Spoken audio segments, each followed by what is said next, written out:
Hey guys, welcome back to my channel. Great having you guys coming back here, and I appreciate you all from the bottom of my heart.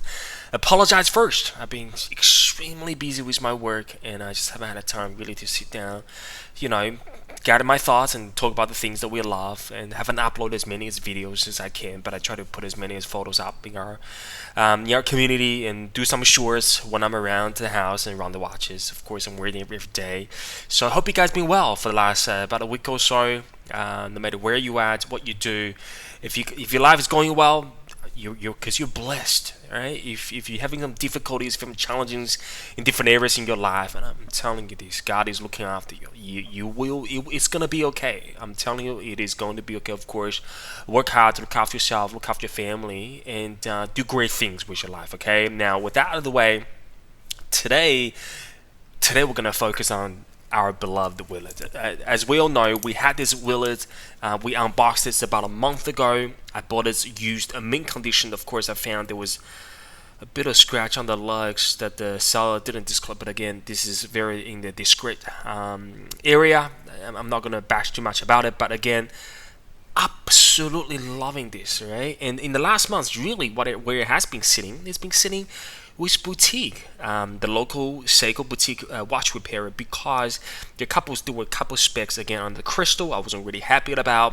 Again, because I really have a long-term view for the Willard, so I asked them kindly, as the watch was still on the warranty, I'm not being picky, please give me a new crystal, or just simply remove the spec, make sure that we have a clean visual on all sides when it comes to crystal. And it's now it came back about a week ago. Of course, as we know, we bought this beautiful 20 millimeter straight link Super Jubilee from Strapco.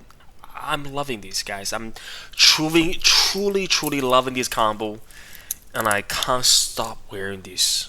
I cannot stop wearing this. I think it just looks on the money. Again, I like to take today as an opportunity, do a bit of focus and review and my thoughts on the Willard. But again, as far as we know, if you're on the journey of collecting iconic Seikos, whether it's, we're going back to the SKX days, 10, 20 years ago, you're going back to vintage, or you're looking at last 5 years of Seiko Mono lineup, or even now what they're releasing 2022, 2023, no Seiko divers can exist on its own. What I mean by that is, if you truly want to appreciate the genuine genius of the design and timeless and iconic status of the watch, of course, this is not a reissue of 6105, the Willard, but you gotta go back to the history. You gotta go back to the history in a very humble way, collecting some of the iconic designs that Seiko will manage to produce back in, I would say, mid 60s to mid 70s. So they really had a brilliant run of that decade. Of course, they weren't the first one that introduced their divers. Swiss did, right? Blancpain did, Rolex did, Omega did, and kudos to them. Great companies, okay? But Seiko were late in the game. But you know what? You can be late to the game, but as long as you keep pushing yourself in terms of design, and just focus on what people really resonate with, you will have success. You will continue to have that success now, and I really believe in the future. So the pieces we have, of course, now on the desk, we have the Willard SPB153. I call this the green Willard. Next, naturally, we have the Seiko Turtle. Really, this is as much as a faithful reissue of the 630C, 609 of Turtles. This one, of course, they start making those reissues about 8-9 years ago, we reckon. So quite a while back, and I have no doubt this ASRP 777 will stand the test of time. Because it is a brilliant watch. Of course, naturally, we move to. I'll go this first. As we know, they were released pretty much in the same year. Really good direction where Seiko's taking, not only jacking the prices up to make a better profit in the long term for the company, so they keep reinvesting back to their production line, but more importantly, they executing really well. So, of course, this is the SPB 147, the 62 mass. I call this cappuccino brown dial. Looks absolutely on the money as well. So, and the last one naturally we have the SKX here, right? So this is hardcore fans, SKX fan lovers, fanboys, forever SKX lovers. We're gonna have SKXs, okay? So of course that's gonna be included in the discussion as well. So we're gonna do a quick talk about thoughtful the Willards, and I'm going to talk about a few things in comparison. Hopefully that's going to help you if you're on the journey of buying any one of them, or you're simply looking to add a Willard, or you have maybe a couple pieces there and here, but you're interested in having them on. You want to come to the conclusion whether you should or should not. Hopefully this video is going to be adding as a benefit for your journey, because I'm gonna do a lot of comparisons in together. We'll talk about things that I see in common and things where I see that will be interesting for you when it comes to your decision making. Okay, so fantastic. So let's talk about the Willard now, guys. I'm very humble to where I am in my Seiko collection journey. You understand there are a lot more expertise out there. There's a lot more hardcore Seiko collections in vintage, modern, in any aspects. I'm not claiming that I'm myself the expert in this field, but I can enjoy this. I'm loving things. And guys, let's start off the Willard by saying this. The Willard, the original 6105, was producing between the period of 1968 and 72 or thereabouts, sort of late 60s to the early 70s. The 6306, 6309, the Turtle, were in production a few years after the 6105. So they were in production late 70s to 80s, as we know. So from a horological perspective, these were made by designers before this. So they both have histories. But I think what hasn't been said about is when the newcomers come to the hobby, they will simply pick the watches up, they look on the surface, they check the material to see what they like, what they don't, they look the price tag, and they make a call. And money is important in today's watchmaking decisions because we spend our hard-earned money, especially when the inflation is so high as well. But guys, I gotta remind you this. As far as I'm concerned, with information and accurate information that I find in Seiko's old catalog or in some of the photos that was posted on the internet, I saw a picture of the 6105 was selling in the 1970s for $95. Okay, for $95, for $100 back then. 6105. Of course, if you've had one back then, great decisions, well done, right? Love it. Now, so $100 on original 6105 50 years ago. Now we're looking at the late 70s. They were in Seiko's catalog for 20,000 yen. Now, if I convert the 20,000 yen back in the 1970s, so thereabouts in terms of exchange rate, that goes to about that converts to about $60 USD. So put them all together. Back in the days, $60, $100. So guys, what I'm trying to get is this. If we talk about heritage, we talk about history, we'll talk about inspiration from the peoples that has done great work when they're in the company. Even though I never worked for Seiko before, but I know the people in the management, people in the executive position understand that rule. They understand that principle. So that's the beauty of our consumers when we're buying Seikos, because we know doesn't matter what price tag or premium or not the Seiko's charging us now, when they are actually making the watch in their production line, which their production teams, their production managers, the way they did the business was fantastic. Because every time when they're making watches like this, they're not going to put less effort in a 400 USD watch because it will cost less than 1,000 USD watch today. No.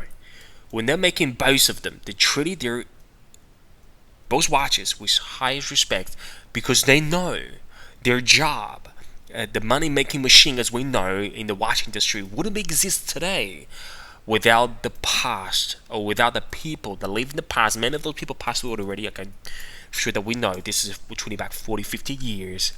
But without them, there's no now. Okay, so that's the thing I like about Seiko, those iconic pieces, because each of them doesn't matter. Again, you pick up a Turtle, you're picking up the SKX, you're picking up a Willard. Again, they're in the very different price tag now. 350, 400, 900, $1,000. But they're each being made with being highest respect and tribute paying to the elderly in the company who's done great work in the past. Okay, I just want to say that out in front because I think it's very important. There's one thing that I think the reviewers, even the Seiko's reviewers nowadays that I see on YouTube, the one thing that's sort of missing out is when the brand is making a product, what their mindset is. Because without a good understanding of how they are making it, what they're thinking about, the philosophy they had when they're producing watches, you can't really build emotional attachment and understand how they came about for the brand. Okay, now fantastic. So again, I was being sort of sidetracked a little bit, but let's talk about the Willard. Okay, so first we'll talk about dimensions. The lug to lug, of course, this is the cushion shell. The lug to lug is again, I go from 2 to 10, 2 to 8 o'clock. So 44, actually 45 almost. But if I go 3 to 9.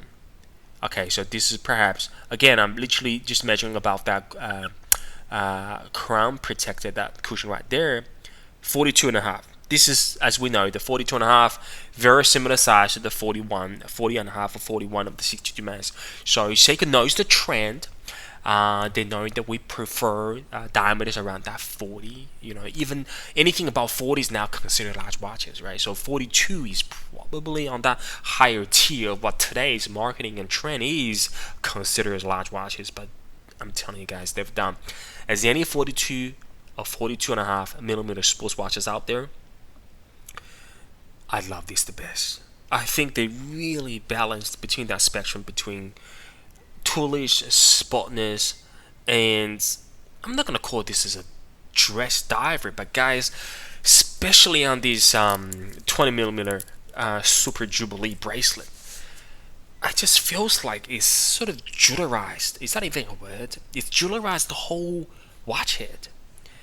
It's so balanced. It wears absolutely magnificently on my wrist. It gives you enough wrist present, but at the same time, again, my wrist is 7 inches. But at the same time, it just gives you that ounce of elegancy. It is beautifully made, especially in this olive green color.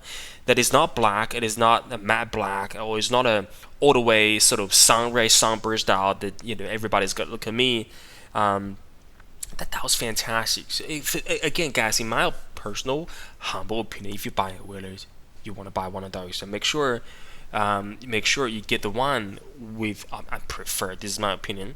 You get the one without the 3 o'clock lume, because the later on productions all had that, right? So you want to make sure you get this version. I believe you can really honor a really good value Willard Green SPB153 between 700 to 750 if you can. Because let's be honest, right? Today's not a great market to sell watches, just like everything else. We're a very different economy compared to a couple years ago. But guys, if you're on the fence about this, I'm just telling you right now, go get one. It is beautiful. Okay. Now, second thing, of course, naturally, we'll talk about diameter watch. Let's just quickly look at the height of it, which is important as well, because we know majority of the divers that Seiko makes between 13 to 14, 13, 30 and a half, and the Willard is 13 and 9. Wow, am I doing this right? Just let me make sure. Yep. So 14 millimeter. But again, guys, wow, if it wears slimmer, wears like a 13 and a half maximum, maybe 13. The case doesn't protrude back that much, but I think really what it does is that beautiful dome crystal on the top. It adds an additional, probably about a 0.5 or 0.8 millimeter of height. But truly beautiful watch from a dimension perspective. Is fantastic. Okay. Again, I'm just doing a quick visual comparison between the Turtle and the Willard, as we know, the lug. Oh, sorry guys, excuse me. I forgot to do the lug to lug. I think it's about 47, 46 and a half. Really short lug to lug, really compact. Okay, wow, 45. So 45, even under 46. No wonder that's why. Because the turtle has a lug to lug of 48. Alright, so almost 10%. Almost 10%. Of course, because we're talking about watches, 10% is significant when it's on size of your wrist. So 10% shorter lug to lug. Very similar height again because we have a flat crystal here. But that shorter lug to lug, I think, is the main contributing factor why this wears a lot slimmer. Of course, we know it's a lot. It's about 42 and a half equals compared to about 44 and a half in diameter as well. So from size wise, they've got this right. I understand this is a lot smaller than the original 6105, and I also understand this is a lot smaller than the SLA033, which is impossible to buy, which is the reissue as much as close as can be on a premium Seiko line with the AR movement. But again, here's the thing, right? When the companies when Seiko's making those products, they're not thinking about how limited or how expensive they should charge people in order to make a lot of profits or per item or per line. What they were trying to make this Willard is they're trying to bring back the popularity of the 6105. They want to make sure every single Seiko collectors, modern or vintage, you want to make sure everyone who's in the market for about $1,000 divers, if they choose Tissot, if they choose any Swiss made around that $1,000 range, they have to consider this. I think that's their mindset. They want to make sure the watch is cheap enough, however, that equipped with enough quality with $1,000 price tag that inject as much as historical importance to the piece. So they really went all out in terms of value per dollar here. That's what I'm trying to really believe. That's what they're trying to do here. They're not trying to sell less of this. They're trying to sell it more of the Willard, as many as possible, just like the turtle, because there's really a market for $1,000 divers. So I think from dimension perspective, they've done a fantastic job. Okay, now as we focus on the indices, the handset.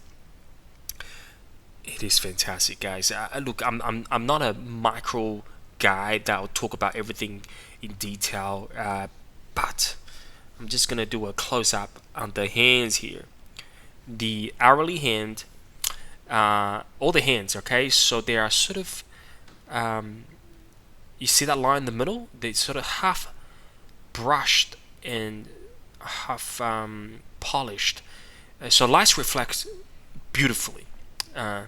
That second hands, I think it is really well done with that red pop dot, so that round circular in the front of it, and with that beautiful syringe second hand sweeping around. It's really well done, guys. Again, I think they really achieved the great goal with the indices. It reads out really well. I would hope if they could have, of course, we'll talk about this as a common thing that Seiko does now, right? If they could have framed that date and just get that date wheel painted into green, same tone as on the dial. I mean, just guys, just imagine that, right? But guys, again, because that white dial, that white date, it's actually sitting well in pretty harmony in terms of design and color and tone with the indices and the looms they apply on the top of it. So it's actually not that too bad of a thing, okay? And the bezel's fantastic. I love the bezel. The bezel is not. You see, here's the thing. What I've done, right? They've made a very beautiful dial with that sort of sunburst characters, and they made a darn sapphire crystals to reflect that. They could have done a very shining bezel to, create a consistency from the dial to the bezel, or they could have done something similar to a shiny bezel with the hard. However, what I've done here is they've done a matte, at least in my eyes, that is aluminum, very vintage inspired bezel that, if we have less lighting condition, it almost tends to be black, right? Of course, the whole dial sort of looks black now, but the moment you have a bit of lights on it, it gives you a very vintage inspired feeling of that aluminum bezel. It doesn't reflect light, but it gives you a very solid feeling of the design and the bezel. So I love it. Okay, guys, I absolutely love it. I absolutely love this watch. I talk about the dimension of it. I talk about the things I love when I'm seeing on the dial, and the movements, as we know, is 6R35, and it runs beautifully. I think it's actually about a couple of seconds, probably 1 to 2 seconds faster or slower a day. So I'm not complaining, guys. So far, I'm not complaining. Of course, the watch is still in the warranty. I think till late 2024. If anything plays wrong with it, I simply bring it back to Seiko Boutique, and it's truly a lovely watch. I love this Willard. So, guys, I understand. We have people in our community wanting to add a Willard, which one to add. And hopefully, this video has been helpful because it is a truly beautiful Willard, and I'm very proud to have it in my rotation. Okay, now we'll talk about the second part of this video, which is a actually, before I move on, I'll do two things. Number one, the bezel.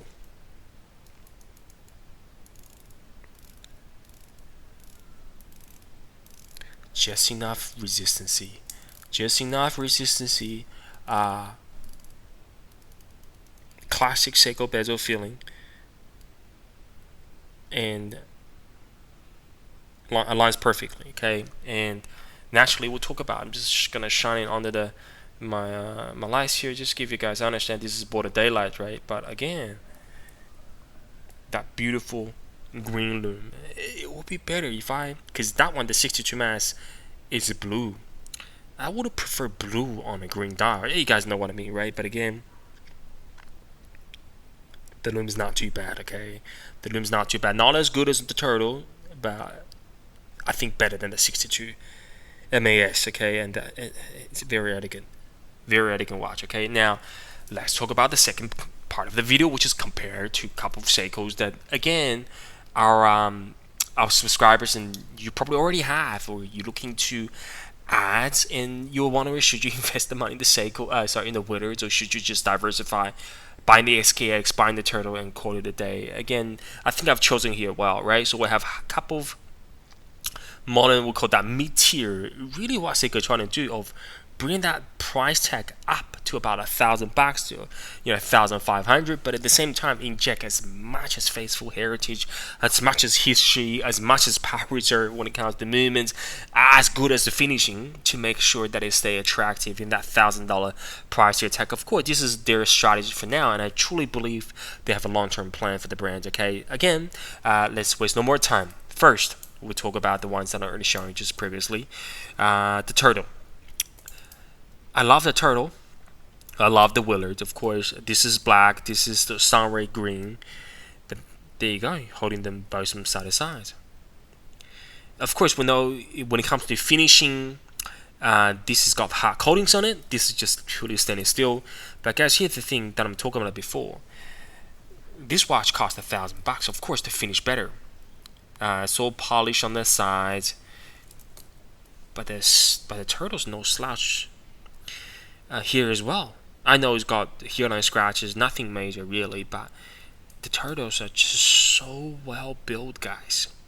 So well built. I love the Turtle. So just here's the visual differences between two watches, and if you guys considering, I can highly here's the thing, right? When our hobbyists, including myself involved, should I buy this and should I buy that?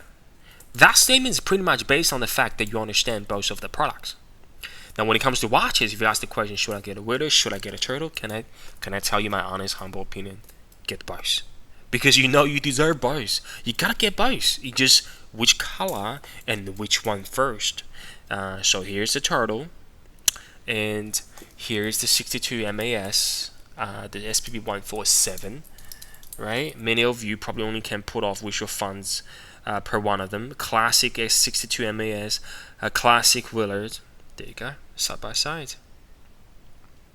Because how chunky the bezel is, not chunky standing on its own, but when you look at the Willard is very elegant. The bezel a lot slimmer. The 62 mass is more muscular in a sense, right? More angular case. Of course, still cushion that beautiful design of traditional Seiko Magic here, but there you go, guys. That's the side by side photos. The side-by-side direct visuals. Both played with the lights significantly and beautifully. Guys, again, back to the question.